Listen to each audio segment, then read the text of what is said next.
Jeff, you and I have talked before about certain professional wrestlers and how overrated I believe they are, notably Ric Flair. But in all actuality, I feel like the most overrated wrestler in the history of professional wrestling is the quote unquote icon Sting. Considered a legend in a lot of circles, considered an icon in a lot of circles, but yet, when he had his chance to step up to the occasion and lead a company, he showed up out of shape. They changed the booking. It's one of the biggest debacles in the history of professional wrestling at Starrcade 1997. And now he comes into TNA at Final Resolution 2006. He makes his quote unquote re-debut there after having like 4 appearances the year before. And we had seen every pay-per-view we had seen had an outstanding main event. And now we come into this pay-per-view and it's a very, very mediocre tag match, the worst pay-per-view main event we've seen so far, and I would say probably the worst at least since 2004 for them. Well, what was missing from this that was in the last three? Rhino? Rhino. I was just going to say that. He's the one person that was missing from this. And when you look at the match he had earlier on in the card, he was amazing. Mm-hmm. I would have rather seen that Rhino Abyss match as the main event than this, to be honest. Because I thought that was a really well done, very short match, but really well done. Absolutely, and it's kind of funny that we had talked about last time around, not last week because we kind of took a mental health week last week. Yeah. But the week before that we had I had said I'm looking forward to seeing how I'm disappointed that Rhino didn't still have the world championship, but I was glad that they at least set up something for him going forward, and that's something they set up was him feuding against Team Canada, but instead of feuding against Team Canada, Scott D'Amore hired Abyss to try to take out Rhino for them. Right. So I wonder if we're ever going to actually see Rhino versus Team Canada. I don't know. I was under the impression that Team Canada actually dissipates soon. Yeah, I don't know exactly when that happens. I mean, I know it's not too long from now, but I don't know exactly when. And I mean, like you mentioned, Bobby Roode is already kind of straying from the flock anyway. Yeah, and the abuse to Eric Young and all this stuff. It's interesting. I'm just curious when they're finally going to. It looks like here, I just pulled it up. Disband on the June 29th episode of Impact. In 2006? In 2006. Okay, so we're like 5 months away from that. Right, yeah. So they're Team Canada, Jim Cornette announced that Team Canada was disbanded. He later allowed them an all-or-nothing 8-man tag match on the July 13th episode against Rhino, Team 3D, and Jay Lethal. If they lost, they had to disband. Interesting. Okay. So at least Rhino, Team 3D, and Jay Lethal. Well, you got to have somebody that's on the equal playing level of Eric Young. I suppose, but I mean, it sounds like even then they were looking for a way to elevate Black Machismo. Well, this was before Black Machismo. I mean, that happened in like 2009 when Hogan and actually it wasn't 2009 or was it 2010? When Hogan was it that long ago? Really? Yeah, when Hogan and Bischoff came in. Okay. He really started doing all the impersonations when they came in. Then he was the mini Flair for a week and a half. Still gave one of the best promos I've ever seen. Watching him and Flair. Stupider than Flair. Excuse me. Watching him and Flair woo each other was still one of my favorite moments. Yeah. But then right after he started impersonating Flair, he quickly went on to the Black Machismo. But that was after Hogan, Flair, and Bischoff all came in. So we're talking 2011ish. 10, 11. If you're hearing the sound of prancing feet in the background, it's because my puppy woke up and decided he wants to play right when we were starting our show. So I'm trying to talk to him at the same time as I'm talking to you. If you're hearing the sounds of somebody talking through water, I'm sorry, that's me. I still cannot figure out my stupid settings on YouTube.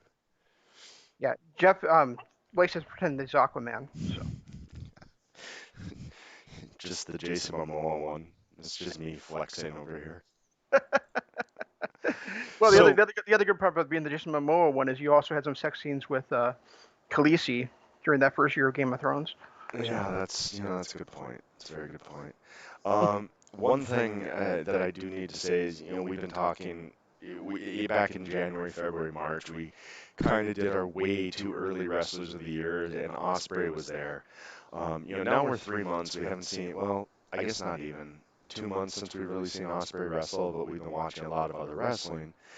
So we're kind of throwing into the ring other performances that we've seen. And, Osprey is still right up there. He may still be my number one. I don't know. I'd have to, give it some thought.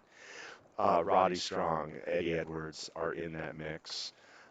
Roddy Strong is making a severe run for that top notch. And then, who else do we have? Was Davey Richards? Michael Elgin, Davey Richards. Michael Elgin. It was Michael Elgin for me. So I mean, we're looking at the top four now being in any order. It being Eddie Edwards, Davey Richards, or Eddie Edwards, Michael Elgin, Roddy Strong, Will Ospreay. And after watching this last four events, including this one, AJ Styles is in my top five. Rager, I'm going to say the same thing to you that I say to Jeff every week. No matter how much you try to hump my leg, I'll still be more dominant than you. I don't care. I mean, as long as I get off, what do I care? Yeah, we talk about AJ Styles every week we're doing this. We talk about him most weeks, regardless of whether he's on the show or not. Right. But I thought he was great in this match. I wouldn't say this match itself was 5 stars, just because I don't think Tanahashi was to that level yet. No, but this was solid. But I think Styles, and he got the opportunity here to play on the back foot, to be chasing during the entire match almost, and then to show how great he is at selling too. And to showcase Tanahashi here in a spot before he became the ace. We're about 3-4 years early for him. And then not too far from now, he becomes the best wrestler in New Japan and becomes the face of the company for years. So it's how crazy is it that we're in a time now where, as New Japan Pro Wrestling fans, we can still watch the 2 greatest wrestlers in the history of the company wrestle. Right, exactly.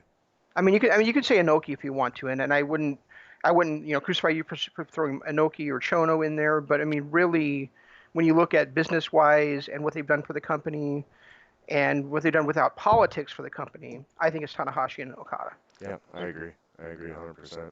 But it was nice. I mean, this wasn't his 5-star match that he's put on the 3 pay-per-views before, but this was a solid 4.5. Still one of the best matches. I think probably one of the best matches on this card.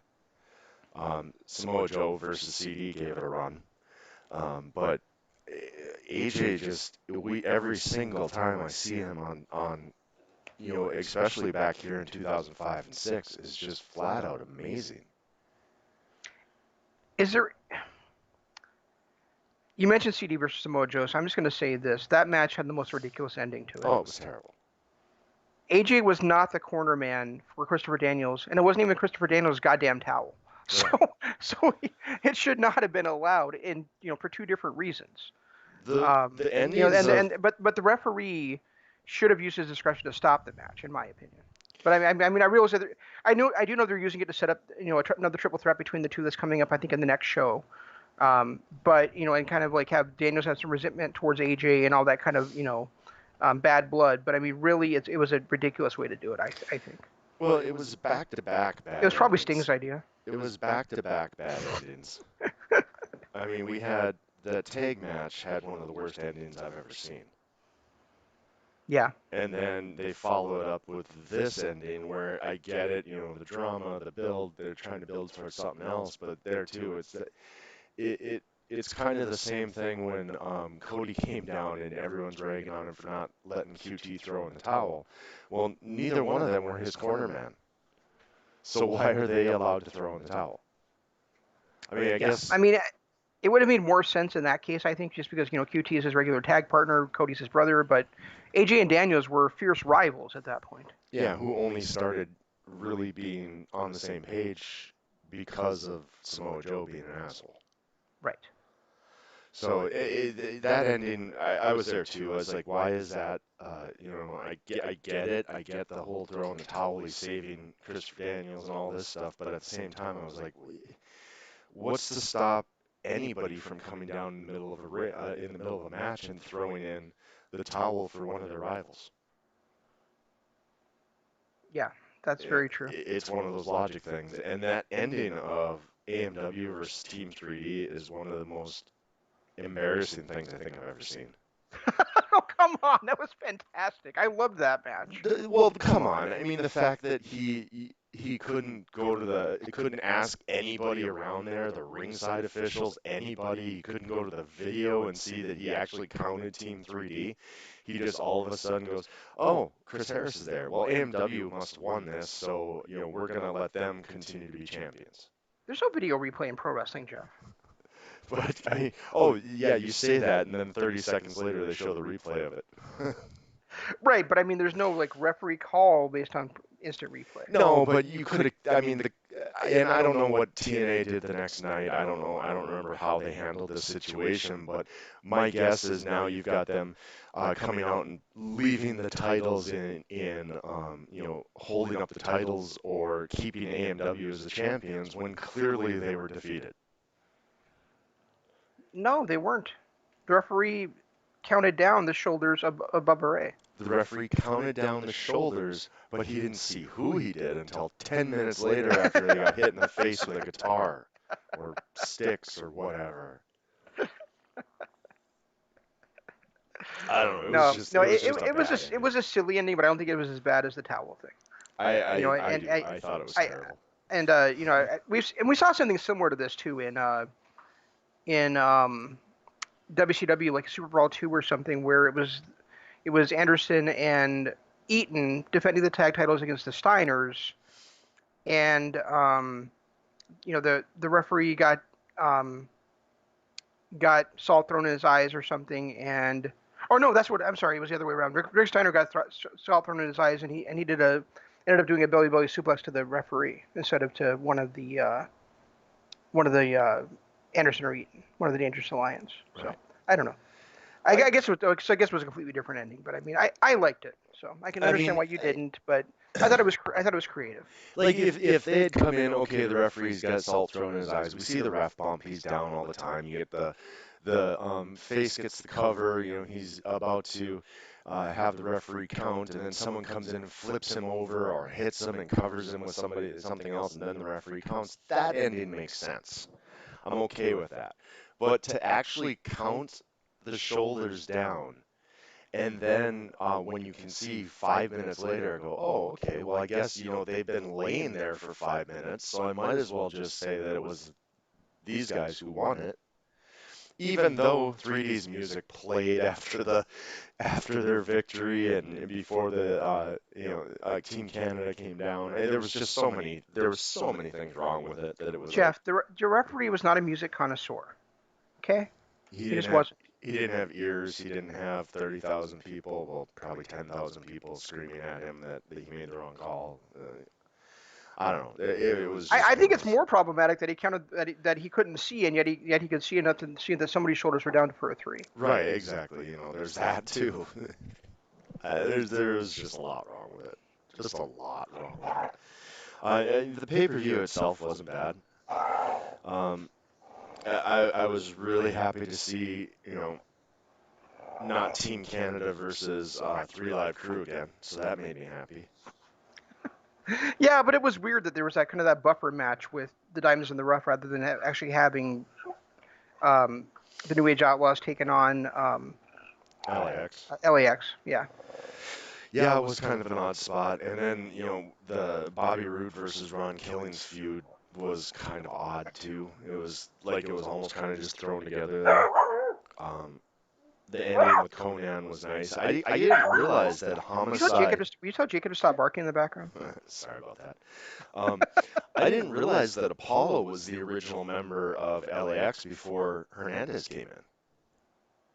I know what I did know that, but I had forgotten about it. Maybe that's it. Maybe I just forgot about it. But it was odd to see Apollo as part of LAX. Yeah, it was.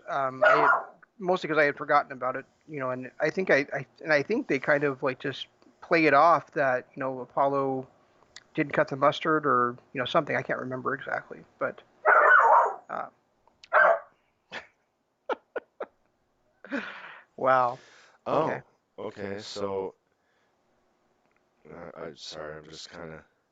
No, that's okay. So Um, there was a guy named Machete that was part of it too. I forgot about that guy too. Introduced Apollo's. His departure was on explain.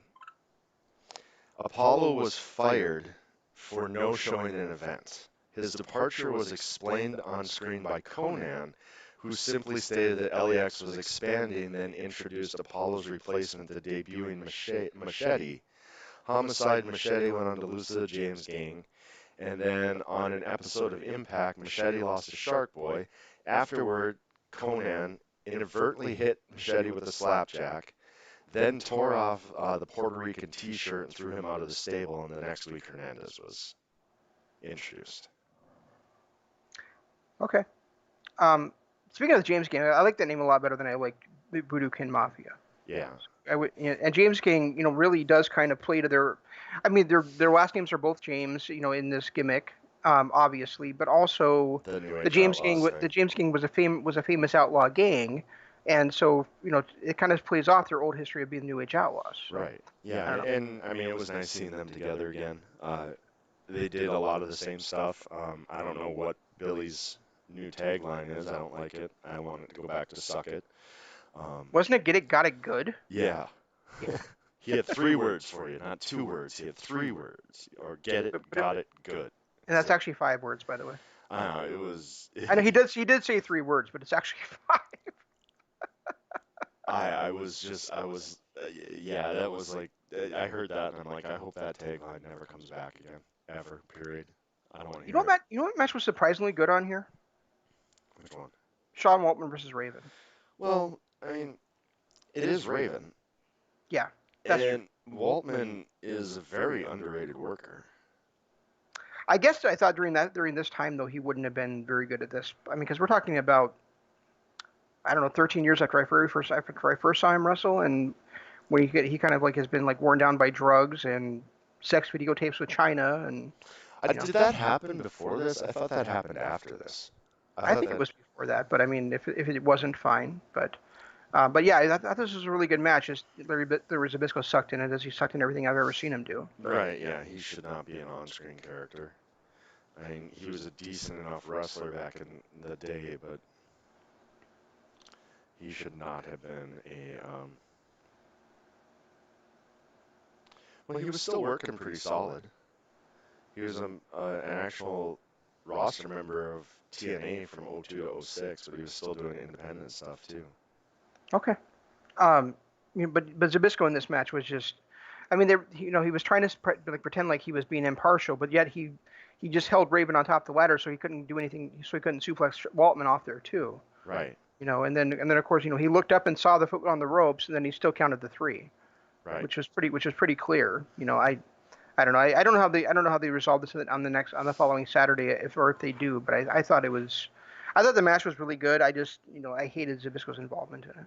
Yeah, that was another screwy ending that was easily reverted by just management looking at the tape. Um, but you were right. It was '04 that he had his sex tape with China. There you go. So Um, yeah, so I mean, I'm going to say that this was a good show, but it was nowhere near as good as the other three that we've seen, and I no, blame Sting for that. I I blame Sting for taking down the main event. I thought Monty Brown, Jeff Jarrett, and even Christian Cage looked a lot better in this one than he did in the last one. But you're right. I think Sting was off, really, really off. Uh, Samoa Joe CD put on a great match. The ending was just terrible. Same thing with the tag title match. Abyss Rhino was a great match. AJ versus Tanahashi might have been the best match on the night. Walton and Raven was decent. I couldn't get into the James Gang versus Diamonds in the Rough. I don't know why. I tried, even with some nostalgia on my side, I just couldn't get into it. And of course, it's always nice to see Sabin, Strong, Aries, and Shelley in the ring. Um, I agree about the James Gang versus Diamonds in the Rough match. I couldn't get into it either, but I think the reason for it is because it was so weirdly placed. All of a sudden the James Gang, they had this hot thing going on with Conan, and yet Conan isn't even involved in that match. It's just them against the Diamonds in the Rough. And Yeah, I thought it was just so weirdly done that there was nothing to get into. well, yeah, they were in a really hot thing against Conan and LAX. Plus, they still had their feud with Team Canada that was never really put to bed. Um, so it could have been them against Eric Young and Petey Williams, who were in the pre-show. LAX, Homicide, and Conan, they were in the pre-show. So it was just weird. It was really just that match and the Bobby Roode versus Ron Killings. I guess that kind of made sense because it was a rollover from their original feud. This is one of those pay-per-views too where they never really let anything breathe. The longest match on the entire night was Cage versus that main event. Cage and Sting versus Jarrett Monty. It was 15 minutes and 35 seconds. Yeah, that's just not very long. No, and then Samoa Joe and CD was right behind it at 15 minutes and 30 seconds. Nothing else got higher than 12. Yeah, they just had too many matches on this card. They tried to get too many people on the show, I think. They had Yep, nine matches on this card, and so they had this space. And then of course there's the backstage stuff and all that stuff. and there So was the tag matches. It was already a 4-hour card. Without it was classic early 2000s booking where you have to get everybody and their mother on the show. You don't let anybody have any time to shine. This was kind of what you would expect out of a regular TV show. 10, 11-minute matches. right, exactly. Um, Anything else on this one? Not really, no. I mean, I enjoyed it for the nostalgia. AJ was and Tanahashi. It was really nice to see Tanahashi that green. And AJ looked so good against him, and I like the Joe Daniels rivalry. The rest of it had hits and misses. Abyss and Rhino was also amazing, I guess. But the rest of it kind of had hits and misses and things that I didn't care too much for. So I'm a little bit down on this one. Gotcha. Yeah, I kind of feel the same way. So let me ask you something. Did it feel weird not watching him take over this weekend? Not, yeah. I mean, there were a couple of times, especially, uh, was it last night or Saturday night? I think it was last night, wasn't it? Sunday night. Sunday night. So okay, yeah, Sunday night. It did feel weird because there were a few times when I'd look over at Jake and I'm like, "You want to turn that on?" And he'd be like, "Nah, let's watch this movie instead." And then I took him. He has some night hours he has to get done, so we went for like a 2-hour drive Mm-hmm. to get that knocked in. And then I read the results, and I'm happy I missed it. But it, there were a couple of times where I thought about it, like it's weird not watching NXT after all the time we put into it. But at the same point, I was like, I know what it's going to be. It's going to be more WWE storylines. I thought I would ask because I legitimately didn't care. I mean, I don't think I checked until like after we did our show last night just to see like what the results were. And I read that the main event between the three women, between Rhea, Charlotte, and Io Shirai, was must see. So I might actually like turn it on just to watch that particular match. Yeah, I heard that Even was even though the. even though even though I really don't like doing that. I mean, I really prefer to watch shows in their entirety. Because I think that every match on a show influences every other match on the show, just like we talked about last night with Final Battle 2011. Right. Um, but at the same time, I mean, I'm not going to devote 3.5 hours to a takeover these days, and plus, it wasn't even what I would consider a takeover because there was actually 7 matches on the show, Well, it wasn't and a and and takeover. and It was and, in and, your and, house. and well, it's takeover in your house, Oh, is that it? and to me, a takeover is 5 matches, takes about 2.5 3 hours to watch, so Well, and they're starting to get a little loose with their booking. They're starting to turn it more starting WWE. start starting to Well, starting to. on NXT, it's only been the last, I don't know, 6 months that they've been, well, whatever that Johnny Gargano turn was on Ciampa. Was I that would in say I February? would say the week before they moved to USA, they started being loose with their booking. Okay, so about 10 months now. Yeah, and But that to me is just not something I want to watch. it So really took a turn though when Gargano made his heel turn when it made no sense just to get buy rates for the next pay-per-view. yeah, That's that's when it fair. But I that's when haven't it been. kind of turned for me, and I was like, ah, I can't do it anymore. Yeah, I mean, and I understand why that would have been the turn for you, and that's probably like when I was like I can't do it anymore. But as you know, I've been slowly souring on them since I think, um, yeah, Since since the takeover at Leicester's WrestleMania. So Yeah, that's true. And you were kind of even you were the first one to talk about the booking when Pete Dunne laid in the middle of the ring and stared longingly at his attacker. yes, and that was the very first one on USA, right? The Yep. first full one on USA, I think. No, that was the first half one on Oh, it was USA okay, because it was when Roddy Strong beat him. okay. Or no, that was Roddy and Velveteen Dream, but But you know how much I love Io Shirai. So I mean, right. to not watch her is kind of heartbreaking to me. And now but I think I feel like I have to watch that match now that I know that she actually won the championship in that match. So Yeah, I mean, I feel that same way about certain people. Like, I've always been a huge Randy Orton fan, so it's kind of heartbreaking to not watch his performances. But then again, he is so hit and miss in his performances. Sometimes when he's not going to be hit and miss this coming Sunday, Jeff, because he is going to be in the greatest wrestling match ever. I, I hate everybody that says that their last match was bad and they don't want to see this. Their last I know. match was the best of WrestleMania. Absolutely. It I was the the best in like the last five WrestleManias. the best, yeah, the best actual match. I mean, that Firefly Funhouse match was amazing, but as an actual match with the storytelling and everything, their their match at WrestleMania was easily the best of the night. Yeah, I don't. I'm thinking that people that didn't like that, people that I know there's an overwhelming opinion of people that didn't like that match, but I'm thinking it's probably a lot of it is just that um, They like that the Undertaker Boneyard match much more, so they have absolutely no taste. well, there's that, but I was gonna say it's like that mentality these days of everything's got to be quick, quick, quick, quick. Yeah, You and know, that was a long. there was real storytelling involved in that match. So And it was one of those where you never want to see. A lot of people don't like battle royals because all it is kicking and punching. And there was a long segment with this match where all there was kicking and punching. But these are two former best friends who imploded in a horrible, horrible way. Probably the worst I've ever seen two best friends implode. And we've seen it a lot throughout wrestling history. There was the attacks on Beth Phoenix and his kids, and it was they played it off perfectly with how personal it had been. So the punching and kicking and all that stuff made a lot more sense in this match than any other grudge match I've ever seen. yeah, absolutely. I mean, I think if you and I ever break up, it's gonna be just like this. Yeah, I'm going my separate ways.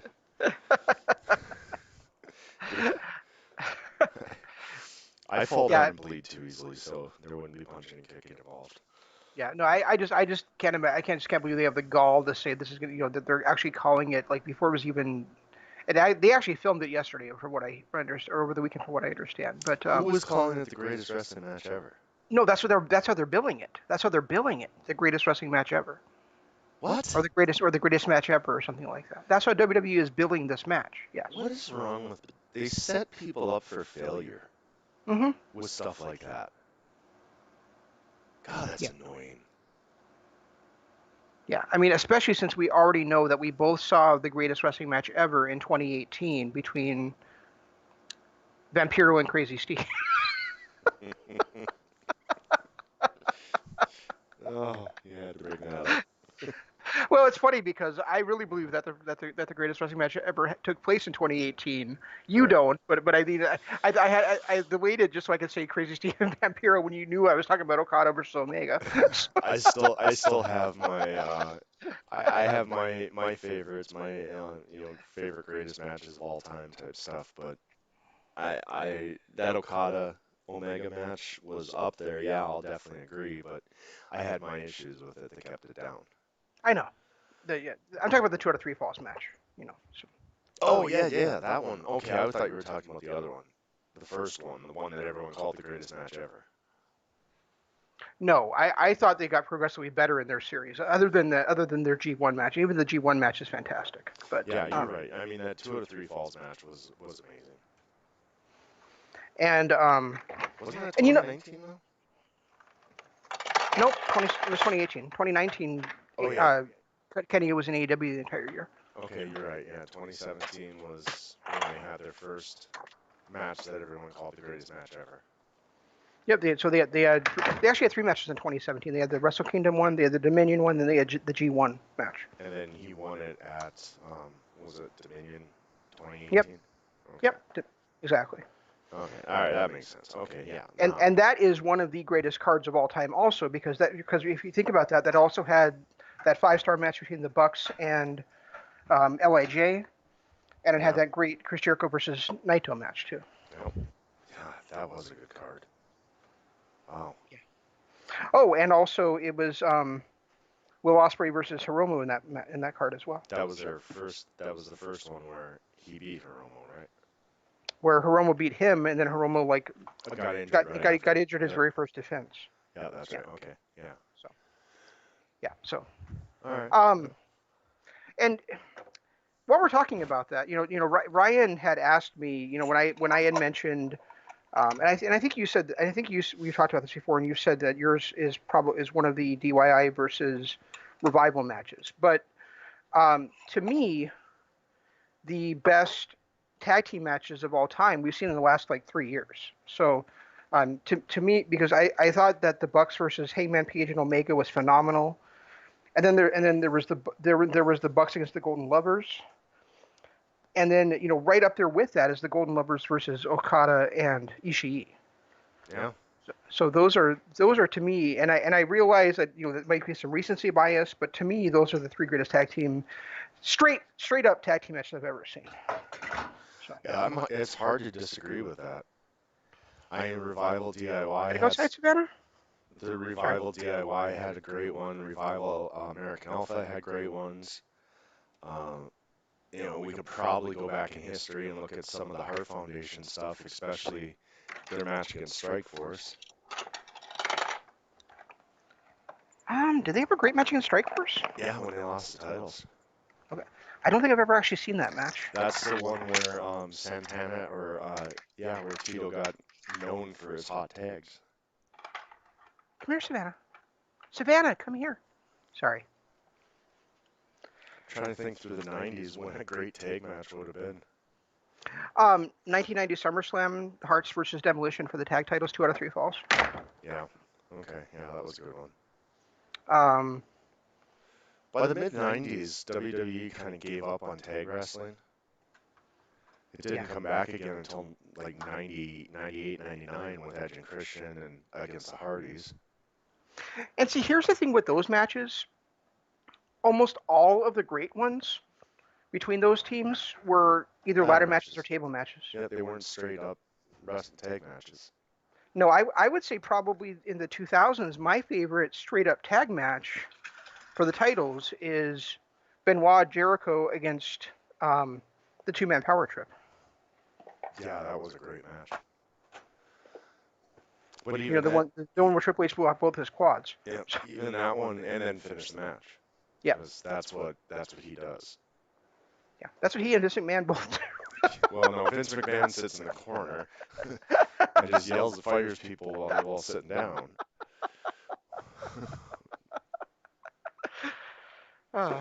Yeah, that's just amazing that a guy and his father-in-law both had the same thing happen. Right. Yeah. In almost a similar, it was almost a similar reason. I mean, didn't Triple H blow his as he was getting out of the ring, and Vince blew his as he was getting in? I think that's correct. Yeah. That is actually funny that happened. But yeah, I mean, it really was. It wasn't until probably the Motor City Machine Guns really made a comeback in after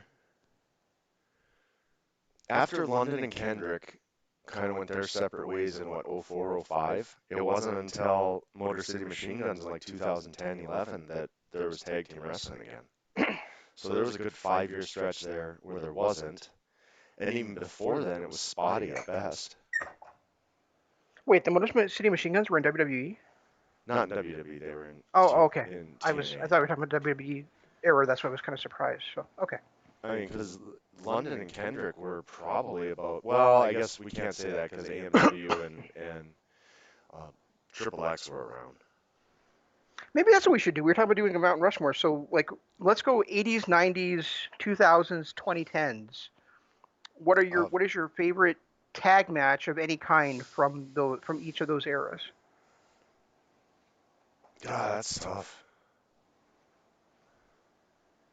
The 80s is probably the toughest. And the one that sticks out the most is the Hart Foundation versus, no, because he was, I guess it wasn't, because didn't Brutus turn at WrestleMania 3 so the Dream Team was done? Yes. And Demolition didn't come in until the 90s. Demolition came in 80s, late 87. Oh, did they? Okay. Yeah. I guess if I had to say anything from the 90s or 80s that really, really stuck out, it would have been the Bulldogs versus the Islanders at WrestleMania when. And you're talking about all. Go ahead. I'm talking about the 80s, just the 80s. I think the match that would have stuck out probably the most for me from the 80s would have been that Islanders versus the Bulldogs at WrestleMania when Matilda was on the line. Okay. When I was going to ask you, you're talking about any pro wrestling, or you're talking about just in WWF? Oh, we're doing any? Yeah. Okay, well, yeah, then obviously it would be the Rockers against the Road Warriors. Any match that they had in AWA, Rockers versus Road Warriors. Wait, Road Warriors or Midnight Rockers? I mean Rock and Roll Express or Midnight Rockers? Midnight Rockers. Okay. All right. So, for me, it's probably the Andersons against the Rock and Roll Express in that steel cage match. Was Starrcade 87 or 88? That was another good match. Yeah. I mean, the Midnight Rockers and anything that the Road Warriors did when they were up against the Road Warriors was amazing. And then, of course, you also had the Rock and Roll Express against Road Warriors, too. Right. Was it 85 when Cornette blew his quad out and broke his leg off the ledge? Oh, yeah. Starrcade 88, I want to say. Okay, yeah. So, I mean, I think when you're looking at 80s wrestling, WWE had the flashier names and the bigger stuff, but I think if you had wanted to look at actual real wrestling outside of, I still really like the Bulldogs versus Haku, but it doesn't, anything by the Midnight Rockers and Road Warriors was just nails. I really liked, speaking of the Bulldogs, I really liked their match against the Dream Team at WrestleMania 2. Yep, that was the one I was actually thinking of. It wasn't the Hart Foundation, because in the Hart Foundation, who'd they? At WrestleMania 2, the Hart Foundation were in that Battle Royal that Andre won. And in WrestleMania 3, it was the Hart Foundation against somebody when Danny Davis turned heel. Oh, against Strikeforce. No. At WrestleMania 3, it was Hart Foundation and Danny Davis against the British Bulldogs and Tito Santana. Okay. All right. So I guess I don't remember which one it was where the British Bulldogs and wrestled against the Islanders, but that was a great match too. An honorable mention for a tag team match of the 80s was when, it was also WrestleMania 3, when King Kong Bundy and two midgets faced off against Hillbilly Jim and two midgets, and the midgets on Hillbilly's team got squashed by King Kong Bundy, because anytime a midget gets squashed by a King Kong Bundy, I'm happy. It makes you happy. I get it. I totally get it. All right, so I mean, I guess I can't pick from the 80s. I can't. There's not one match that stands out above the rest, but you could literally say anything that the Rockers did with the Road Warriors, Midnight Rockers, and the Road Warriors did in AWA. Yeah. In the 90s, I'm going to go with that Hart Foundation versus Demolition match. I love that match so much from SummerSlam 1990.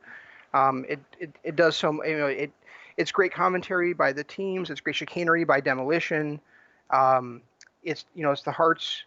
Um, yeah, That was when Crush debuted, wasn't it's, it? he hadn't. It wasn't when he debuted, but but he did. He was involved in losing the titles. Okay. And I was gonna say it was stupidity by Crush.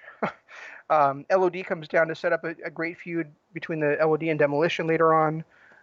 So I mean, I really love that match. I have two that really kind of jump out at me from the 90s, and both of them are from the late 90s. Well, I guess one's from the mid 90s, 97-ish. Um, Chainsaw Charlie and Cactus Jack versus New Age Outlaws in the dumpster match. Okay. That to me might have been my favorite tag match of the 90s. It was just, I was so into the New Age Outlaws. The fact that they weren't DX yet, but they were trying to be DX, and they had just gotten off that feud where they were lucky against, LOD, and then to see uh, Terry Funk out there waving around a chainsaw and wearing saran wrap around his face, there was just something entertaining about that. So I mean that match might have been my favorite, but a real close second is the Hardys versus Edge and Christian, the Brood versus the New Brood. When they did their that ladder match at the last match of the Terry Invitational. That was like late 1999, wasn't it? Yeah, so it Yep, does make the 90s just barely, but it makes it barely, there. Yeah, but yeah. like October of 1999. Yeah, Mhm. yeah. So I think that's great. That's a great call. those two might be my two favorite of the 90s. I'm not mad at that at all. And you can't be mad at Demolition versus Hart Foundation. I mean, that's just greatness. It is. It's really a great match. A very underrated match nobody ever talks about, but I think it's a great one. So, um, so 2000s, you're up.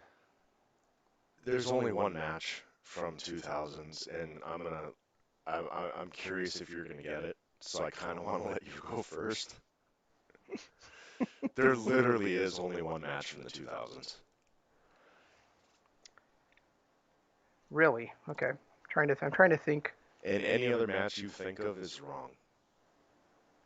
Well, that's great. It's just That's funny. Any other match I think of is wrong. Okay. pretty much, yeah, because Gauntlet Throne. when you look at the 2000s, well, I guess you can't really say that because you could go with any of the ENC Dudley Hardy Boys matches, any of those WrestleMania TLC matches, because all that happened in the early 2000s. So I guess there might be some. I wouldn't argue against anybody that went with any of those. I'm gonna go America's Most Wanted versus Triple X in Six Sides of Steel. Yep, that was the match. that was that was the match I was saying. I don't know. That was the match that I argued with Random Guy Number Five, who I used to do a show with, very briefly, but we were also writing partners as well. Right. And I said it was the match of the year in 2004, and he said no, it's the gimmick indie match of the year in 2004. And I was like, that's such a bullshit thing to say. It was better than any other thing in 2004. It was even better. It was even better than Benoit versus Triple H versus Michaels at the time. You know, I mean, match that you and I both feel is overrated now, but even at the time, it was better than that. So, Yeah, I in 2004 it might have been the best. You mentioned the Chris's versus the two-man power trip, which was a great match. And then of course the ENC. that was in 2001. Yeah, and then of course you had the classics with the TLC matches, and those three teams. But I would say after 2003, that was probably the best match that I can remember from that definitely from 2004. Right. Maybe, well, 2005, yeah, that string of AJ matches. Yes, yes, you do. So I guess you're right, yeah, 2004. But that, I mean, to me, that's the no-brainer best match of the decade. Yeah, and you know, I would say, you know, the TLC matches and that like you said, the Jericho the Chris's Jericho versus and the the two-man Chris's power versus trip. two-man power trip. Those definitely deserve to have honorable mentions. Oh, absolutely. But I think that you can't go wrong with America's Most Wanted versus Triple X. No, and I mean London and Kendrick had some great matches too, but they didn't have them against any real opponents to elevate them. So a lot of those two being a tag team was them head and shoulders above everybody else. So you made me do 2000s first. So you get to cap it off in the 2010s, and we just talked about how hard that is. It's so hard because I mean now we've got I want to look at the 80s as being the best tag division in history, but I think a lot of that was more because of the colorful tag teams and the quality of matches that they put on. But we've got such great tag teams now that go out there and put on great work, and then you've got probably three of the greatest ever in the last 5 years. With the Bucks, the Revival, um, and the Golden Lovers. Fuck you. Huh? You didn't say the Briscoes, so fuck you. Well, yeah, I mean the Briscoes are up there too, but I mean if they're, I guess I don't know if I'd put them as greatest tag team. Like I can look at those other three tag teams and go, that's the top three tag teams of all time. No question. I can't even, anybody that says to me something different, I can't make an argument for it. I don't think the Golden Lovers have the resume to do that. I mean, when they're together, yes, they're fantastic, but they don't have that lengthy resume. They don't have the tag team title reigns. They don't have that stuff. You're right about that. Well, neither do the Revival. But when you look at the quality of the work the Revival did in their short time, was outstanding. The Revival have been together since 2014. That's 6 straight years. Yeah, but they spent 4 of those on the main roster.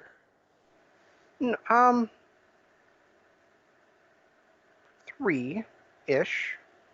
But still, they were together that long, whereas the Golden Lovers, weren't really together as a tag team that long consecutively. That's, you're right. That is true. They were more of that'd be like saying Triple H and Steve Austin were the greatest tag team of all time.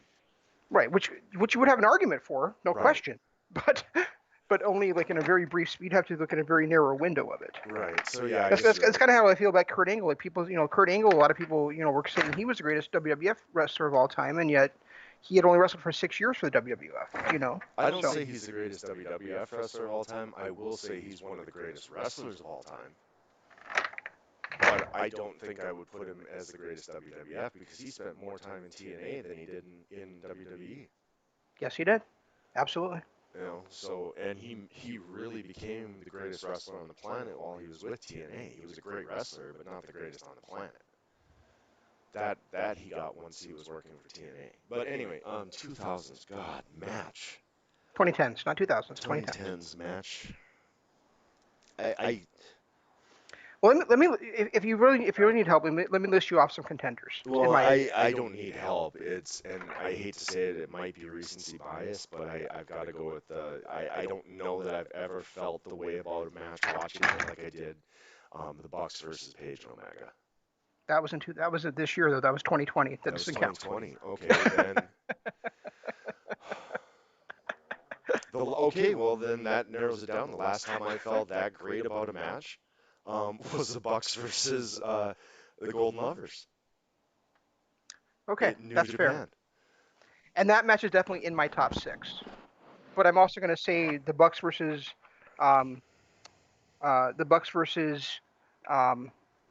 and it's crazy because the Bucks are in almost every one of my matches in that time frame. That's how damn good those guys are. That's why they're, in my opinion, the greatest tag team of all time.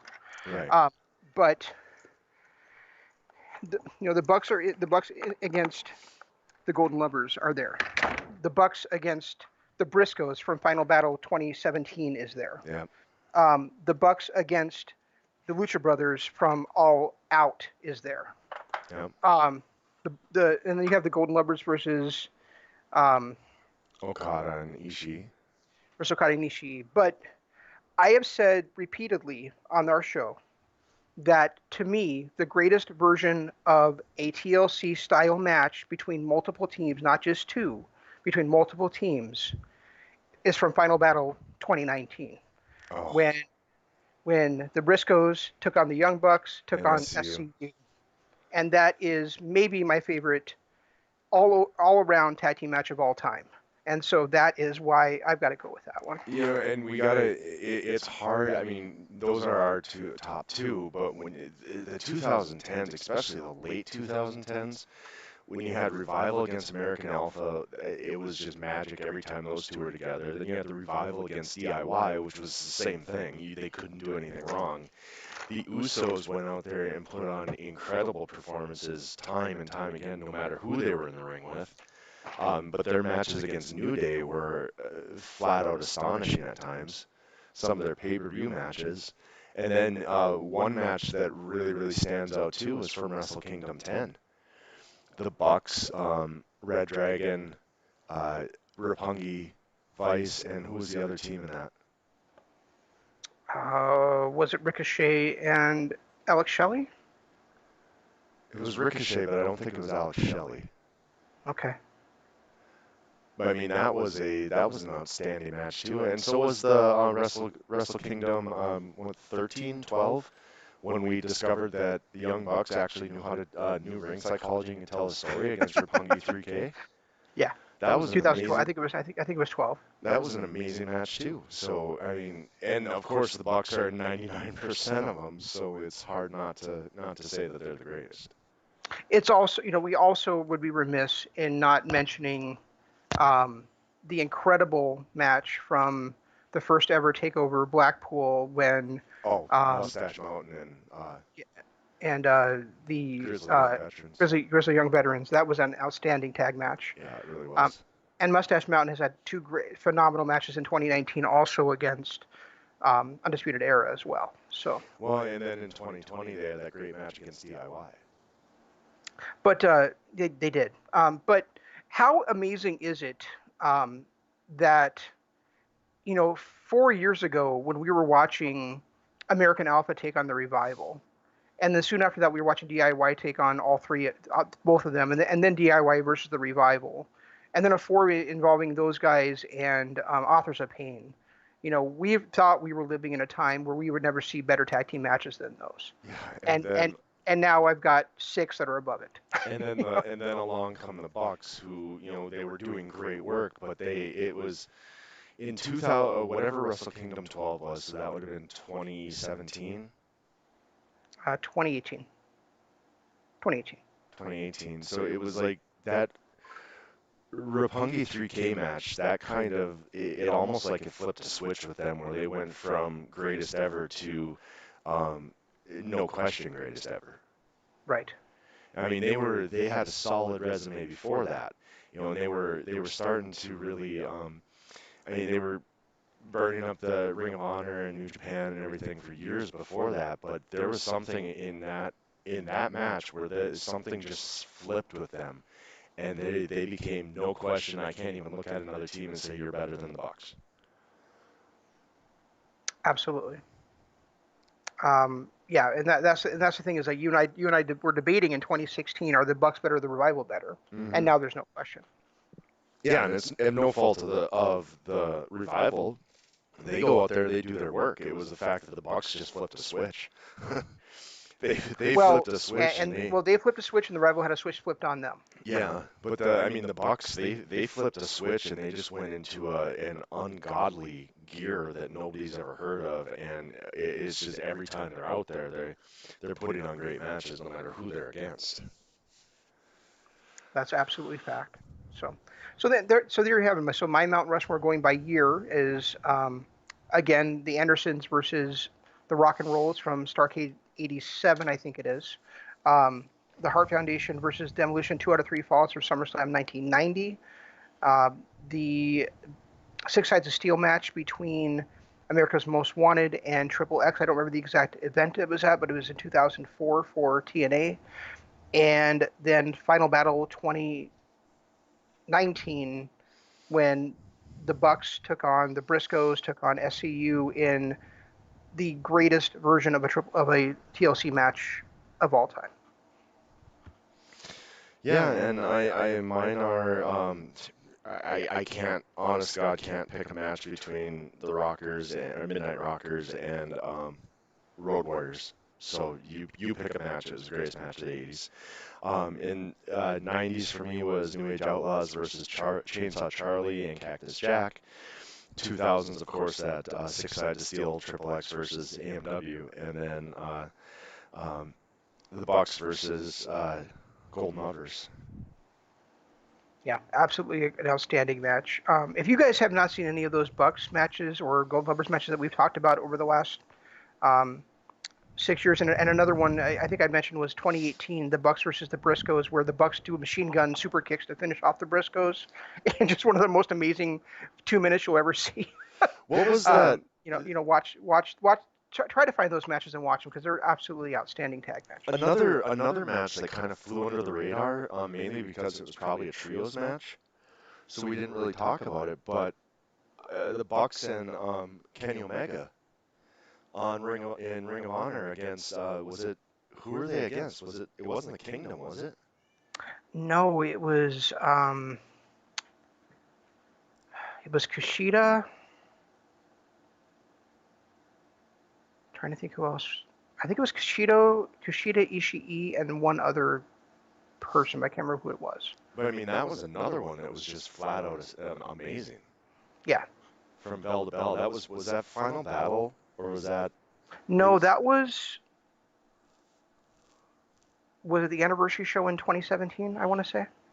They were the six-man tag team champions, so it was shortly after that belt was debuted. Yeah, right. So I don't remember the show. I know the match you're talking about. I know how much you and I gushed over it when we had our original show going on, but I can't remember the event it was on. I mean, at that time, that was the best match I'd ever seen, best tag match I'd ever seen. And I remember saying that, and maybe we forgot about it now because it was a six-man tag match, not a traditional tag match. But that's definitely one that if you get a chance to see it, guys, go see it. That was an amazing match too. Yeah, and if you guys certainly feel free to tweet us like, what do you feel the greatest tag matches of all time? What did we forget about doing this? Because Jeff and I did not plan to do this. We're going off the cuff here, and even so we know there's recency bias. We also know that there's matches that have probably slipped our minds. But that's really where we're at right now. It doesn't mean that we can't be dissuaded that we're wrong about this, but or that I can't. That you are set in stone with your opinions. That's because my opinions are what they're called facts, Jeff. Oh, okay. And if anybody can remember when that Bulldogs versus Islanders match that I was talking about, it was when the Islanders had kidnapped Matilda, and then they came out. They had an interview with holding up a like a bulldog chain with a little vest around it, and they were pretending they were petting this dog and feeding it snacks and everything before the match. Yeah, and you know what? When I just recently watched Survivor Series '87, they were talking about that. So it must have been like on a primetime wrestling right around there. Okay, I don't know if it was primetime wrestling or if it was one of the like SummerSlam. I know they had a payoff at a pay-per-view. SummerSlam wasn't until '88, so it couldn't have been there, and it wasn't at Royal Rumble '88 because I just watched that too. So maybe it was '97 then. Something in '97, maybe a Saturday Night's Main Event or something. All I know is I remember watching '97. Davey Boy Smith was dead in '97, wasn't he? '87. Sorry. Oh, okay, okay. No, and I exaggerated. He was still alive. No, but it's but I'm almost certain Dynamite Kid was in a wheelchair by then. So it was one of those matches where I remember watching it going, who the hell are these guys? And I found out Haku and Tama, and then started watching them and how good they were. That was a very underrated tag team. Haku, it didn't last long because Haku ended up breaking apart and going off on his own, became king and all that stuff. But as a tag team, those two were very underrated together. Yeah, it's on WWF The Legacy Series, which there's Fridays, or no, I'm sorry, there's over the weekends here on LOP Radio and on YouTube. The guys there on that show have been talking about Haku, and they talk about the Islanders versus Strikeforce and things like that during that time frame. And Ms. Fan had also talked about how because he was born in '88, so they're actually like covering the year where he was born in right now. Oh, okay, cool. Um, and but he talked about like how he got caught up as a wrestling fan. He was like watching WWF and WCW in order, and he swears to God like he watched Haku in WWF, and a week later he watched him as Ming in WCW, and they look like totally different guys. Yeah, So and they were like, and him as Ming in WCW is still one of the scariest things I've ever seen. yeah, absolutely. But But I totally agree with him. His style as Ming was way different than his style as Haku. oh, absolutely, yeah. As Haku, he was a completely different character. As Ming, he was one of the scariest humans I've ever seen walk the planet. But that's one of those tag teams where you look back now and you're like, man, those guys were underrated. They never really got the push that they probably deserved. But I mean, at the time, there was a Heart Foundation, there was the Bulldogs, there was Demolition, there was Strike Force, there was Power and Glory. How many other tag teams were there? Jesus Christ, there was a ton. Yeah, the Islanders really, and I think right now would have been in the later stages of WWE, they would have been a lot more accomplished team than they ended up being in late '88 or Yeah, I mean, late '80s, I should say. if they were around today, they'd be rivals with the Usos and be tearing down the house. Absolutely, So, no question about that. all right, guys. Well, if you're listening to us on YouTube, we appreciate it, regardless of which channel you're on. If you're on the Kingdom of Honor channel or if you're on Lord's Pain channel, hit the like button, hit the And subscribe and and, button. and I'm sorry to interrupt you, Jeff, but but that's one thing that burns my ass about New Day being considered the greatest WWE tag team of all time. They live in the same fucking era as the Usos. Settle the fuck down. Exactly. Exactly. I, I've often thought that myself because there's no way that anybody in the last 10 years is better than the Usos. In WWE, yes, In I agree. WWE proper, and on. I mean, you can look at some NXT tag teams, but once they get up to the main roster, they're just not the same. And of course, there's tag teams everywhere else, but in WWE proper, since 2016, there's nobody better than the Usos. Yeah, not the New Day, the Usos. Right, exactly. I mean, I'll give the New Day a close second, but they're not the Usos. Absolutely. Thank you. But anyway, back to what I was saying. Either on our Kingdom of Honor YouTube channel or on the Lords of Pain YouTube channel, either one, hit the like button, hit the subscribe button, ring the notification bell, and then do us a solid, head over to the other one and do the same thing. Hit the like button, ring the notification bell, and subscribe button so we can, when we come live, you don't miss a show. Especially on our Kingdom of Honor channel, we do we try to do it a couple times a month. We did one last night, which was reviewing one of the most awful movies Shane has ever made me watch. Um, you can listen to that on our YouTube channel Yes. as we reviewed the Last Days of American Crime. That was on our YouTube channel, so head over there, give that a listen, give it a like, subscribe, notification bell, so on and so on. Also, if you also want to do us a solid, head over to our Patreon page, Patreon slash Kingdom of Honor. It is a great spot because you get access to all of our archives, everything that Shane and I have done. We talked about us gushing over that triple threat or that six-man tag match from 2016 and some other stuff that we talked about back then. You can hear all those archives in our archives at patreon.com/Kingdom of Honor. A small donation to help us keep this show going, and it really, really does help us out. And if you want to go high roller, you can listen to, or you can check out our exclusive pages. We do Patreon exclusive shows where we break down pay-per-views, we break down wrestlers' careers, we go kind of all in. Last night we took a look at it was Final Battle 2011 and the rise of Kevin Steen in Ring of Honor. So and next, which is I will say again for those of you who have not listened to it, the perfect wrestling pay-per-view. Yeah, it really was. And then, in 2 weeks' time, we're going to be doing, we're going to bring back our Desert Island series, solely for Patreon. And it's going to be a look at the career of Randy Savage. What we do is we each go through, pick our 4 favorite matches. Like if we had to watch 4 matches by any one wrestler for the rest of time, These would be the 4 matches we would pick. In the past, we've done Chris Benoit, we've done Eddie Guerrero, we did Harley Race, and didn't we do another one too, or did we? Because we couldn't decide on matches for Shane Helms. We never did Shane We Helms, did did we? Rob Van Dam. Did you say Rob Oh, Van yep, Dam? we did Rob Van Dam as well. And in 2 weeks' time, we're going to be doing Randy Savage. So we're going to take a good long look, and the only place you can hear that is on our Patreon page, patreon.com/Kingdom of Honor in the exclusives tier. And then, of course, follow us on Twitter. And if you have any suggestions, let us know your favorite tag matches. Let us know how wrong Shane is. Any of that stuff. Use the hashtag DAD and the hashtag KOH. You can follow, use those on Twitter, and you can find us by using those hashtags. I am at Regi Co-op, and he is at ZanmanLOP. Everything I do, I put that hashtag on, and you can find us that way. So, great. Um, yeah. One thing we didn't talk about, and maybe you don't even know yet, Jeff. But New Japan is coming back, my friends. I saw that.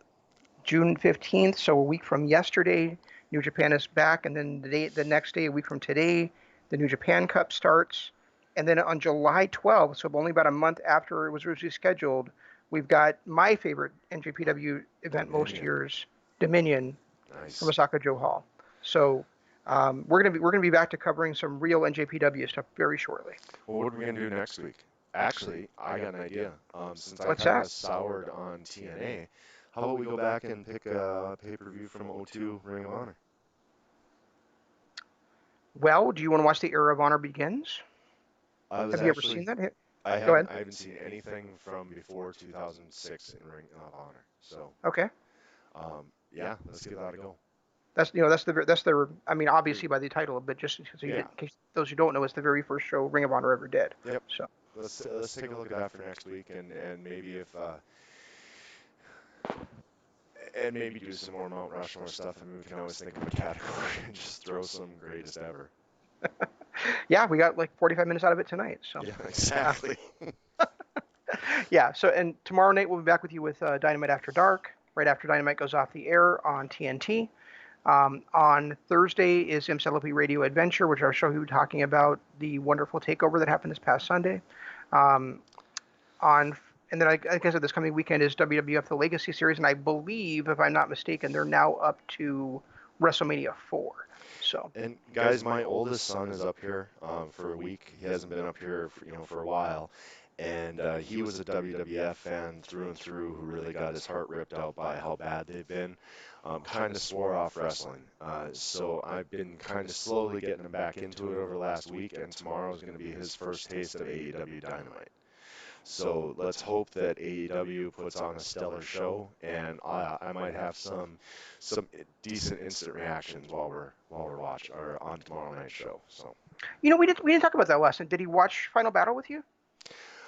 He watched kind of a little bit. He was watching some of it with me, yeah, but he also had a few things that he had to get done. The little bit that he did, and that's what I said. I'm getting him back into wrestling. And I'm trying to get him into stuff other than WWE. Yeah. Well, when you say getting him into wrestling, I assume that you're not talking about WWE. Well, so. Most people would. Me anyway. But yeah, he did watch a little bit of it. He watched some of the Roddy Strong Chris Hero match, which he really liked, and he watched a little bit of the Briscoes WGTT.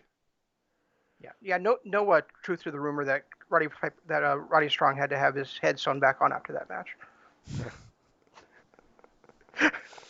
Oh, yeah, he's having a hell of a run. I mean, we'll see what NJPW can do after they're back live, and maybe we got, because I know at the beginning of the year I had Hiromu Takahashi and Will Ospreay as 2 of my top 5. When do we see rematch between those two? Who knows? Then we had to go start watching, greatness from Roddy Strong and AJ Styles to kind of ruin my feelings on it all. But all right. Well, we'll see you guys tomorrow night for Dynamite After Dark. Until then, it's Zan saying long days, pleasant nights, and Jeff saying goodbye.